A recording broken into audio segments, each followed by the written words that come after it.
నమస్కారం. ఆధ్యాత్మిక విశేషాలు కార్యక్రమానికి స్వాగతం. ఇవాల్టి ఆధ్యాత్మిక విశేషాల్లో భాగంగా మనం కృష్ణాష్టమి, కృష్ణ జయంతి, అలాగే పొలాల అమావాస్య గురించి తెలుసుకుందాం. నమస్కారం గురువుగారు. నమస్కారం. అసలు కృష్ణాష్టమి అంటే అందరికీ తెలిసిందే. కృష్ణ జయంతి ఏంటి? ముందుగా కృష్ణ జయంతి గురించి వివరిస్తారా? తప్పనిసరిగా ముందుగా ఈ కృష్ణాష్టమి ఎప్పుడు వస్తుందో విశేషాలు తెలుసుకొని అందులో భాగంగా చెప్పుకుందాం. శ్రావణ పౌర్ణమి రోజు ఉన్నటువంటి కృష్ణపక్షంలో పౌర్ణమి వెళ్ళిన తర్వాత వచ్చేటటువంటి పక్షం కృష్ణపక్షం. వచ్చే అష్టమి రోజు ప్రాముఖ్యం దీనికి. జగద్విదితం అంటారు. అంటే ఈరోజు అర్ధరాత్రి రోహిణీ నక్షత్రం రోజున కృష్ణుని యొక్క జననం జరిగింది, ఆవిర్భించాడని చెప్పేసి అని మనకి పురాణాలు చెప్తూ ఉన్నాయి. శ్రావణ మేఘాలు ఆనందంతో పరవశిస్తూ ఉంటే ధర్మ సంరక్షణార్థం విష్ణువే శ్రీకృష్ణుడుగా అవతరించినటువంటి పర్వదినము ఆ రోజు. ఎంతో భక్తి శ్రద్ధలతో అందరూ జరుపుకునేటటువంటి మంచి దినం ఈ రోజున ఈ కృష్ణాష్టమి అనేటటువంటిది. ఇంకా మధుర, బృందావనం, ద్వారకా వంటి కృష్ణక్షేత్రాల్లో కూడా అసంఖ్యాకంగా అంటే భక్తులు స్వామి దర్శనం కోసం చక్కగా వస్తూ ఉంటారు. ఇస్కాన్ టెంపుల్స్ వాటిలోకి ఇంకా చాలా బాగా చేస్తూ ఉంటారు. అటువంటి ఆ బృందావనంలో కూడా శ్రీకృష్ణుని యొక్క మధుర గాథలు వింటూ ఉండేవారు కొంతమంది, భజన చేసేటటువంటి వారు కొంతమంది. ఆ రోజంతా కూడా చక్కగా పవిత్రమైనటువంటి స్థలంలో పవిత్ర వేడుకలాగా ఒక చక్కగా జరుపుకుంటూ, దీనికి చిన్న పెద్ద అనేటటువంటి తారతమ్యం అనేటటువంటిది లేకుండా శ్రీకృష్ణ భగవాన్ని ఆరాధిస్తూ ఉంటారు. అటువంటి రోజు ఈ రోజు. అయితే శ్రీకృష్ణుడు ఇంకొకటి కూడా చెప్పబడింది. శ్రీకృష్ణుడు భాద్రపద మాసంలో బహుళ అష్టమి నాడు జన్మించాడని కొన్ని వ్రతగ్రంథాలు కూడా మనకు పేర్కొన్నాయి. అయితే మనము మాత్రం శ్రావణ మాసంలో వచ్చే బహుళ అష్టమి రోజున మాత్రమే అనేటటువంటిది మనము జరుగుతూ ఉండేది. మనమంతా కూడా అదే నిర్ణయించుకున్నాం, శ్రీకృష్ణ జయంతిని జరుపుకోవటం అనేటటువంటిది. శ్రావణ భాద్రపద మాసాల్లో వచ్చే రోహిణీ నక్షత్రాన్ని జయంతి అని పిలువబడుతూ ఉంటుంది. అంటే అర్ధరాత్రికి రోహిణీ నక్షత్రం వ్యాపించి ఉండాలి.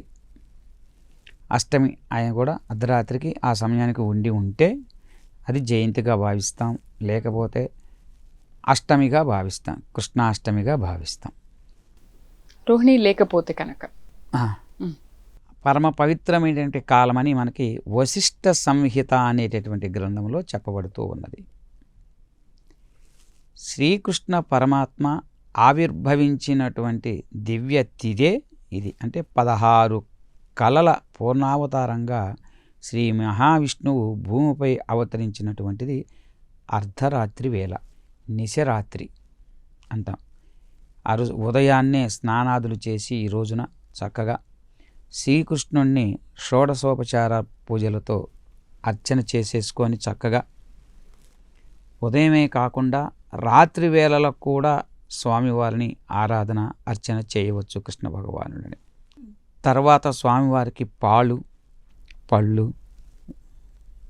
పండ్లు, వెన్న స్వామివారికి నివేదన చేయాలి. పండుగ రోజు భాగవతం, అట్లనే భాగవతం సప్తాహాన్ని జరిపించుకోవటం శ్రేష్టం. భాగవతం వినటం ఇంకా శ్రేష్టం. విడి రోజుల్లో కూడా మంచిది, ఈరోజు ఇంకా విశేషం. వినటం, ఆరాధించటం, చక్కగా ఇల్లంతా కూడా రంగురంగుల ముగ్గులతో చక్కగా అలంకరించి ఉంచటం. అట్లానే అంటే స్వామివారికి స్వాగతం కృష్ణ అని స్వాగతం పలుకుతున్నట్లుగా ఏ ఇంట్లోకి నేను వెళ్ళాలి అంటే కృష్ణుడికి ఇష్టపడి వెళ్ళే విధంగా అలంకరించాలి. అట్లా గృహాన్ని చక్కగా రంగురంగుల ఎంతగా అలంకరించుకుంటామో నీ భక్తి అందులో తెలుస్తుంది. కృష్ణుడికి అంతగా చక్కగా అలంకరించుకున్నట్లయితే ఆ సాక్షాత్తు కృష్ణ భగవానుడే ఆ గృహాన్ని ప్రవేశిస్తాడు అనేటటువంటిది కూడా చెప్పబడుతూ ఉన్నది. అట్లా ఈ శ్రీకృష్ణునికి ప్రీతిపాత్రమైనటువంటి సాత్విక ఆహారాలు చెప్పుకున్నాం కదా, పాలు, వెన్న అనేవి. ఇవి నివేదన చేయాలి. మన శక్తి మేరకు ఏది లభ్యమైతే మనకు లభ్యమైనటువంటి పదార్థాలు వాటిలో ఏదైనా కనుక చేసుకున్నట్లయితే మంచిది. ఈ కృష్ణ భగవానుడు జన్మించినటువంటి సందర్భంగా కృష్ణాష్టమి రోజున తమ బాధలన్నీ తీరిపోయాయి అనేటటువంటి ఆనందంతో ప్రజలు దీనికి ఇంకొకటి కూడా ఉన్నది. ఇప్పటికీ కూడా కొన్ని చోట్ల ఆచారాలతో ఉట్టి కడుతూ ఉంటారు. ఉట్టి కట్టి దీంట్లో కూడా చిన్న పెద్ద ఎగిరి ఆ ఉట్టిని పగలగొడుతూ ఉంటారు. ఇప్పటికీ చేస్తూనే ఉన్నారు. చాలా చోట్ల జరుగుతూనే ఉన్నది. ఈ రోజుతో బాధలు తీరిపోయానంటే ఆనందంతో చేసుకునేటటువంటి ఈ సాంప్రదాయం, ఇవి కార్యక్రమాలు ఇదంతా కూడా అటువంటి ఆ ఉట్టిని పగలగొట్టుకోవటం, చక్కగా బాధలు తీరిపోయాయని, ఇది మనకి అందరికీ కూడా ఎప్పటి నుంచో మన పూర్వీకుల నుంచి అనాదిగా వస్తున్నటువంటి ఆచారం ఇది. గురుగారు, కృష్ణుడికి అటుకులు నివేదిస్తూ ఉంటారు కదా, అది పాలతో కానీ పెరుగుతో కానీ. ఎందుకు అటుకులు అంటే ఇష్టమా కృష్ణుడికి? ఇష్టం, అటుకులు అంటే ఇష్టం. అటుకులు, పాలు, అది చెప్పిన సాత్విక ఆహారం అని ఇందాకే చెప్పుకున్నాం. సాత్విక ఆహారం కృష్ణుడికి ఇష్టమైనటువంటివి.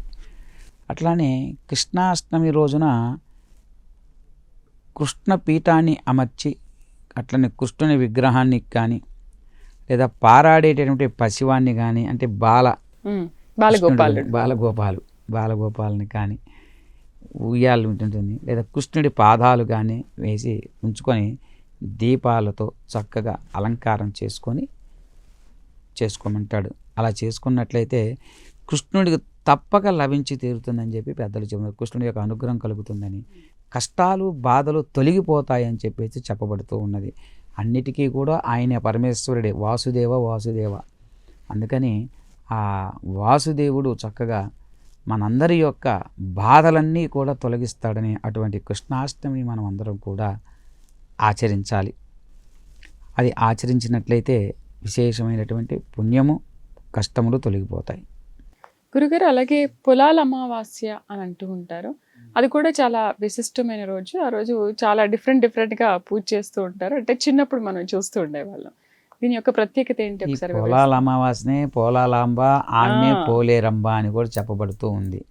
పోలాల అమావాస్య అంటే మనకి పోలాల అమావాస్య అనేటటువంటిది శ్రావణ మాసం రోజున వచ్చేటటువంటి అమావాస్యనే పోలాల అమావాస్యగా చెప్పబడుతూ ఉంది. అమావాస్యగా దాన్నే పంచాంగంలో పోలాలాంబ అని కూడా మేము రాస్తూ ఉంటాం. ముఖ్యంగా ఈ పోలాల అమావాస్య అనేటటువంటి రైతులకు సంబంధించినటువంటిది పండుగ ఎక్కువగా ఆచరిస్తూ ఉంటారు. అందుకే పశువుల్ని కూడా మనం చాలా నిష్ఠగా పూజిస్తాం ఆ రోజున. ఈ రోజున ఎద్దులని చక్కగా, పశువులు అంటే ఆవులను అన్నిటినీ కూడా చక్కగా పూజించాలి. ఎక్కువగా ప్రతి గ్రామంలో కూడా దీన్ని ఆచరిస్తూ ఉంటారు. తమ వద్ద ఉన్నటువంటి జీతగాలకి, అంతకుముందు ఎకరాలు మాగాలను ఉన్నటువంటి వాళ్ళందరికీ కూడా పాలేర్లు ఉండేవారు. ఈ పాలేర్లందరికీ కూడా ఈ పోలాల అమావాస్య నుంచి మళ్ళీ వచ్చే పోలాల అమావాస్య వరకు సంవత్సరం లెక్క జీతం అప్పటికి ఇచ్చేవారు. సంవత్సరానికి ఎంత అని చెప్పి పెట్టుకొని పెంచటం కాదు. ఇప్పుడు నెల జీతాలు వచ్చాయి, అంతకుముందు నెల జీతాలు కాదు. ఇప్పుడు జీతగానికి పనిచేయాలంటే సంవత్సరానికి ఇంత లెక్క. అంటే ఈ పోలాల అమావాస్య రోజు వీడు చేరితే ఉద్యోగం ఇక్కడ ఇందులో పాలేరుగా తిరిగి మళ్ళీ వచ్చే అమావాస్యకి వాడికి ఆ జీతం ఇస్తారు. ఆ రోజున సంవత్సరం జీతం ఇచ్చేస్తారు. మళ్ళీ ఇక్కడి నుంచి లెక్క ప్రారంభమవుతూ ఉంటుంది. ఆ విధంగా వాళ్ళకి సంవత్సరం రైతుకి సూచకం. శ్రావణ మాసం టు శ్రావణ మాసం అనే ఈ పోలాల అమావాస్య టు పోలాల అమావాస్య వీళ్ళకి సంవత్సరంగా భావిస్తూ ఉంటారు రైతు వారీగా. ఆ రోజునే లెక్కగట్టి జీతాలు ఇవ్వటం కానీ అన్ని రకాలైనటువంటి లెక్కలు కూడా వారు ఆ రోజు చూసుకుంటూ ఉంటారు. రైతు సంవత్సరం కాబట్టి రాను మనకి ఈ రోజుల్లో పోలేరమ్మగా మనకి మాట మారిపోయింది. ఎట్లా అంటే గ్రామ దేవతను పూజించడం ఆచారంగా ఉండేది. ఆ రోజునే వాళ్ళకి అన్నీ కూడా ప్రారంభాలిక. అందుకే ఈ శ్రావణ మాసంలో వచ్చినట్టు అమావాస్య, పోలాల అమావాస్య రోజున గ్రామంలో ఉండేటువంటి గ్రామ దేవతలను ఆచరిస్తూ ఉంటారు. చూడండి, ఇక్కడ కూడా శ్రావణ మాసంలో చివరి రోజున అందరూ పొంగళ్ళు తీసుకెళ్తాం దేవాలయాలకి, గ్రామ దేవతలకి తీసుకెళ్తూ నివేదన పెట్టుకోవటం, తీసుకురావటం చేస్తూ ఉంటారు. ఈ పోలాలాంబే రాను వ్యవహారికంగా పోలేరమ్మగా మారింది అని చెప్పి చెప్పబడుతూ ఉంది. చాలా చోట్ల కూడా అమావాస్య రోజు పోలేరమ్మ దేవతని చక్కగా ప్రత్యేకంగా పూజిస్తూ ఉంటారు. ఇంతే కాకుండా కొన్ని చోట్ల కంద మొక్కను కూడా పూజిస్తూ ఉంటారు. ఈ రోజున కందగడ్డతో కూడా ఆ రోజు పూజ చేస్తూ ఉంటారు. ఇది విశేషం. మనకున్నటువంటి కష్టాలు దోషాల నుండి కూడా తొలగిపోయేటటువంటిది. తర్వాత కొత్తగా పని ప్రారంభమయ్యి ఇక రాబోయే సంవత్సరం అంతా కూడా అన్ని శుభాలే జరగాలనేటటువంటి సూచికతో ప్రారంభంగా ఉంచి చేసుకునేటటువంటి పండగ ఇది పోలాల అమావాస్య. విశిష్టమైనటువంటిది, రైతుకు సంబంధించింది, ఇంకా ముఖ్యమైనటువంటిది. ఎద్దులకి కొమ్ములకి రంగులు వేయటం, వాటికి కూడా పట్టీలు, రంగురంగులకు సంబంధించినటువంటి ముక్కుతాడులు అన్నీ కూడా అలంకారంతో అలంకరించేసి చక్కగా చేసుకునేటువంటి రోజు ఈరోజు. ఇది పోలాల అమావాస్య. తర్వాత ఆ రోజు కందగడ్డ కూడా తినాలి అంటారు కదా, లేదా తినాలి కానీ పూజ చేయాలి. తినాలి అని కాదు కానీ పూజ చేయాలి. అది దానివల్ల కలిగే లాభం ఏంటంటే ఓన్లీ రైతులకు మాత్రమేనా, లేకపోతే మిగతా వాళ్ళు? రైతులకే కదా, మనకి కూడా రాబోయేటటువంటి సంవత్సరం అంతా కాలం అంతా కూడా మనకి బాగా ఉండటం, మంచి చెడు.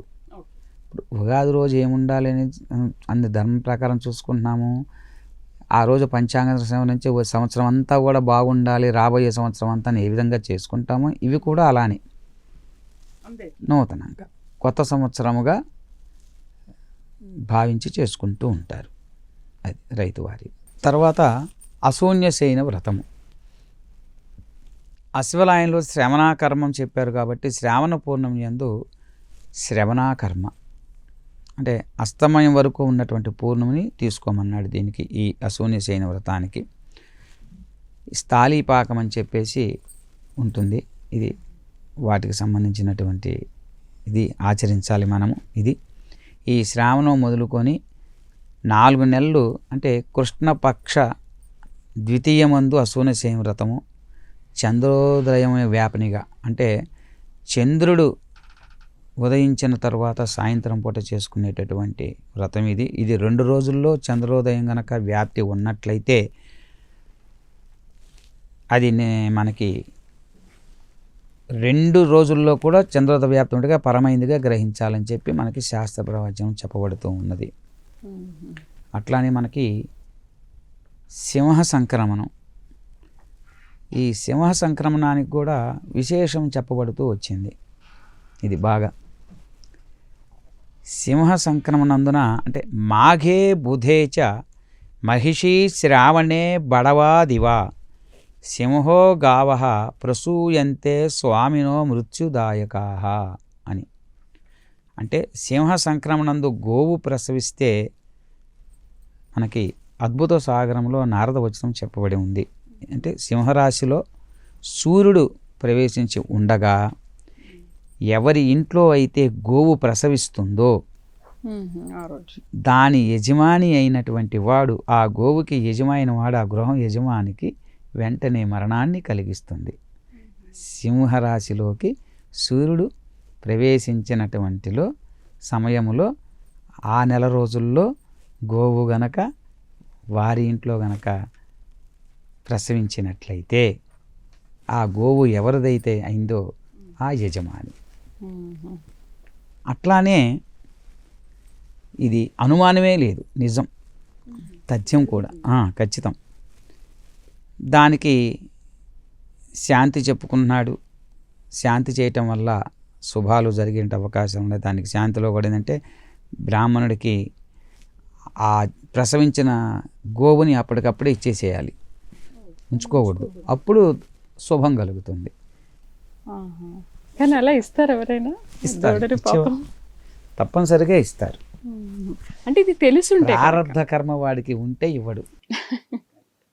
ఒకవేళ తెలుసుంటే కనుక. ఇంకోటి పశువు కాలే జన్మించినప్పుడు ఎవరైనా చూపిస్తారా అని? మనం అంటే పుట్టినప్పుడు చూపిస్తాం కానీ తప్పనిసరిగా మీకు ఇంట్లో అరటి చెట్టు గెల ఏ దిక్కుకు వేస్తే ఏమిటి, ఇట్లాంటివి కూడా ఇంకా ఎన్నో ఉన్నాయి, తప్పనిసరిగా వర్తిస్తాయి.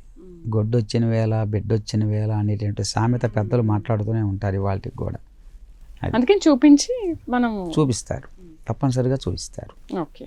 అది అట్లానే ఇంకా ఆ గోవుని అంతటితో బ్రాహ్మడికి దానం ఇవ్వాలి. అట్లే అదేవిధంగా సూర్యుడు సింహరాశిలోకి ప్రవేశించి రాగానే గోవు ప్రసవిస్తే గనక పుష్యమాసంలో బర్రె, అట్లానే పగటి వేళల్లో గుర్రము ప్రసవిస్తే అదేవిధంగా యజమానికి అరిష్టం. ఆ బర్రె ఎవరిదో గుర్రం ఎవరిదో వారికి కూడా, అంటే పగటిపూట గుర్రము సింహరాశిలో ప్రవేశించగా రాత్రిపూట ప్రసవించవచ్చు. పగలు ప్రసవం అయిందనుకోండి ఆ యజమానికి అరిష్టం. అట్లానే బర్రెకి కూడా. వీటికి శాంతి చెప్పడం జరిగింది. అంటే అస్యవామ అనేటటువంటి సూక్తంతో తత్ విష్ణురోతి అని శాంతిని మనం మంత్రంతో 108 సార్లు నువ్వులు నెయ్యితో హోమం చేస్తూ శాంతి చేసుకోవాలని కూడా మనకి దీని గురించి చెప్పబడింది. ఇంతే కాకుండా హోమం చేయాలి, మృత్యుంజయ హోమం చేసుకోవాలి. అటువంటి జరిగినట్లయితే శ్రీ సూక్తంతో కానీ శాంతి సూక్తంతోనైనా సరే మళ్ళీ స్నానం చేయాలి. రాత్రి ఎందు కానీ లేక మధ్యరాత్రి ఎందు కానీ ఆవు గ్రామము లేదా స్వగ్రామములో అయినా అరిస్తే పూర్వంలో శాంతి చేయాలి. అంటే ఆవు అరవకూడదు. గ్రామంలో అది ఏదో బాధ కలిగి అరుస్తూ ఉంటుంది కాబట్టి అట్లా అరవవు, సహజంగా అరవవు. ఏదైనా దూడని ఎవరన్నా పట్టుకొని పక్కన దాన్ని అరుస్తుంటే అరుస్తూ ఉంటుంది తప్ప విడిగా ఆవు ఎప్పుడు అరవదు. అదొక సంకేతం, ఖచ్చితంగా సంకేతం. కాబట్టి ఇంట్లో అయినా సరే ఆవు అరవకూడదు. అరిసిందంటే కీడు. అరవటము అంటే పిల్ల గంతులేస్తూ దూడ దూరంలో ఉంటే అరవటం అది వేరు. అలా కాకుండా అరవటం నిష్కారణంగా, అంటే కారణము ఏదీ లేకుండా అరవటం అనేటటువంటిది అది. దానికి కూడా మనం శాంతి చేయాలి. అట్లానే శ్రావణ మాసంలో పగులు గుర్రం సేవించటం క్షేమం కాదు. అట్లానే మాఘమాసంలో బుధవారం రోజున బర్రె, శ్రావణ మాసంలో పగలు సింహంలో గోవు ప్రసవిస్తే ఆ యజమానికి తప్పనిసరిగా మృత్యువు కలుగుతుంది అని చెప్పేసి గ్రంథాలంతా కూడా చక్కగా మనకి తెలియపరుస్తూ ఉన్నాయి. మృత్యువు కాబట్టి వీటిని దృష్టిలో పెట్టుకొని పశువులు, రైతులు ఉన్నటువంటి వారు ఆయా సింహ సంక్రమణంలోకి సూర్యుడు ప్రవేశించిన నెలలో జాగ్రత్తలు చూసుకుంటూ విధి తప్పక జరిగే అవకాశాలు ఉన్నాయని మనకు గోచరిస్తున్నప్పుడు ముందుగానే తత్సంబంధమైనటువంటి శాంతి చేసుకొని ఆ మృత్యుదోషం నుండి తప్పించుకోవటానికి శాంతి చేసుకున్నట్లయితే తప్పించుకునేటటువంటి అవకాశం తప్పనిసరిగా ఉంటుంది. కాబట్టి ఇవి నేను చాలా చూశాను, కానీ తప్పనిసరిగా ఇవి యథార్థంగా మనకి ఆచరణలో కూడా కనబడుతూనే ఉన్నాయి. అయితే మిమ్మల్ని కూడా చాలా మంది ఇలా సంప్రదిస్తూ ఉంటారు. దూడ పుట్టినా లేకపోతే ఇలాంటివి ఏదైనా ప్రవేశించినా కూడా అది. అంటే మనం ఒకవేళ తెలుసుకొని ముందుకు వెళ్తే కనుక మనం ఆ ప్రమాదం నుంచి సహజంగా తెలుస్తూ ఉంది.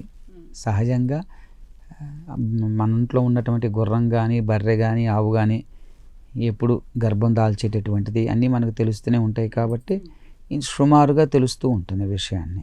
అప్పుడు మనం బ్రాహ్మణ్ణి సంప్రదిస్తే అది. కానీ చాలా మంది పట్టించుకుంటారంటారా? ఇవి చెప్పాను కదా ముందానే, పట్టించుకోవట్లేదంటే ప్రారంధ కర్మ, వాడు ఆ కర్మ అనుభవించవలసింది అంతే. చేయగలిగింది ఏం లేదు. వాడికి అది రాసి పెట్టింది. ఎవరి మాట వినడు, ఆచరించడు, తెలుసుకుని ఆచరిస్తే మృత్యు బారిన పడతాడు. చేయగలిగింది ఏం లేదు. అది ప్రారంధ కర్మని ఎవరు తప్పించలేరు. అది తప్పించలేకపోవటం అంటే అంతే, చెప్తే వినరు. ఇవాళ రోజుల్లో కూడా ఇలాంటివి ఉన్నాయా అనేటటువంటి భావన కలుగుతుంది. అది ఎవరు కలుగుతుంది ఆ భావన? ప్రారంధ కర్మ రాసి పెట్టి ఉన్నవాడికి కలుగుతుంది. ప్రారంధ కర్మ రాసి పెట్టలేని వాడికి ఏమవుతుంది అంటే నమ్ముతాడు, తప్పించుకోగలుగుతాడు. అది. గురుగారు, ఇవాళ చాలా మందికి తెలియని ఇంకా కొన్ని మంచి విషయాలు, కృష్ణ జయంతి కానీ కృష్ణాష్టమి కానీ అలాగే అశూన్య సైన్య వ్రతం, పొలాల అమావాస్య, వీటిల్లో అసలు ఎలా ఆచరించాలి అనే విషయాలు చాలామందికి తెలియదు. ఇవాళ మీరు చాలా చక్కగా తెలియజేశారు. ధన్యవాదాలు. ఇది వాళ్ళ ఆధ్యాత్మిక విశేషాలు కార్యక్రమం. మరొక అంశంతో మళ్ళీ కలుద్దాం. నమస్కారం.